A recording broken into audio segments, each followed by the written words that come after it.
Alors, en une phrase, les réparations locatives sont à la charge du locataire. Celui-ci doit entretenir son logement en bon père de famille, même s'il est célibataire, sans enfant. Bien, la liste des réparations est tellement longue qu'on dirait une liste de courses pour une famille de 12 personnes. Je m'en vais donc la réduire au strict minimum vital. Pour cela, je vais procéder à une évaluation des risques de détérioration couramment rencontrés dans la vie d'un locataire usant normalement du logement. Bien, au niveau de l'installation électrique, dans l'ordre, fusible, ampoule, prise de courant, interrupteur, lumière.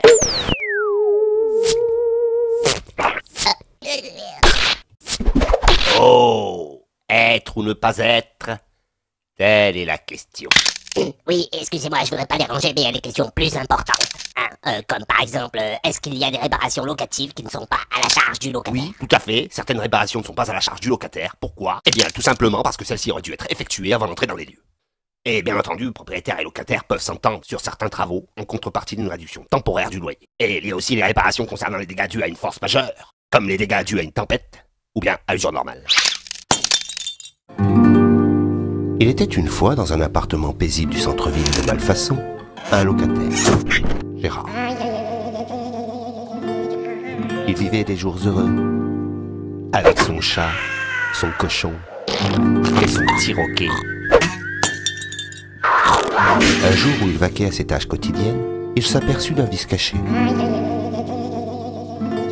d'une malfaçon, d'une imperfection, d'un défaut de construction qui se trouve dans la façon d'un ouvrage, comme un peintre qui emploie une peinture daubée, de mauvaise qualité, en une seule couche.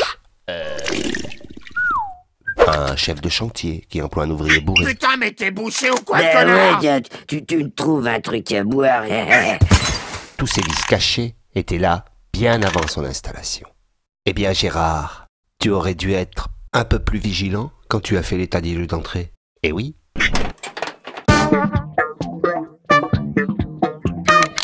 Je suis classé en différentes catégories, extérieures et intérieures. Je possède des sous-catégories, comme les murs, les sols, les menuiseries, la plomberie, l'électricité, le chauffage, le jardin privatif. Le détail de mon champ d'application s'étend du remplacement des bilames, pistons, membranes, boîtes à eau, nettoyage des graissages, remplacement notamment de boulons, clavettes, targettes, au maintien en état de propreté des menus raccords de peinture et tapisserie. De la remise en place ou du remplacement de quelques éléments, des matériaux de revêtement tels que faïence, mosaïque, matière plastique, je suis... les réparations locatives?